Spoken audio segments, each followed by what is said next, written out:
بہاڑی سے ہمارے نمائندے محمد رمضان فقر کی رپورٹ کے مطابق آپریشن بنیان مرصوص کے حق میں طلباء اور ضلع انتظامیہ کی ریلی بہاڑی ضلع بھر میں آپریشن بنیان مرصوص کے حق میں طلباء اور ضلع انتظامیہ کی جانب سے ایک بھرپور ریلی نکالی گئی۔ ریلی میں مختلف تعلیمی اداروں کے طلباء، اساتذہ، سرکاری افسران اور شہریوں کی بڑی تعداد نے شرکت کی۔ شرکاء نے قومی پرچم اٹھا رکھے تھے اور پاک افواج کے حق میں نعرے لگائے۔ مقررین کا کہنا تھا کہ پوری قوم اپنی بہادر افواج کے شانہ بشانہ کھڑی ہے اور ملک کی سلامتی کے لیے ہر قربانی دینے کو تیار ہے۔ ضلع انتظامیہ کے حکام کے مطابق آپریشن بنیان مرصوص ملک کے امن و استحکام کے لیے اہم اقدام ہے اور قوم اس مشن کے کامیابی کے لیے متحد ہے۔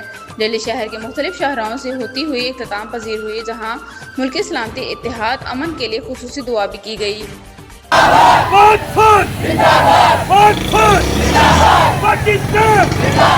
پاکستان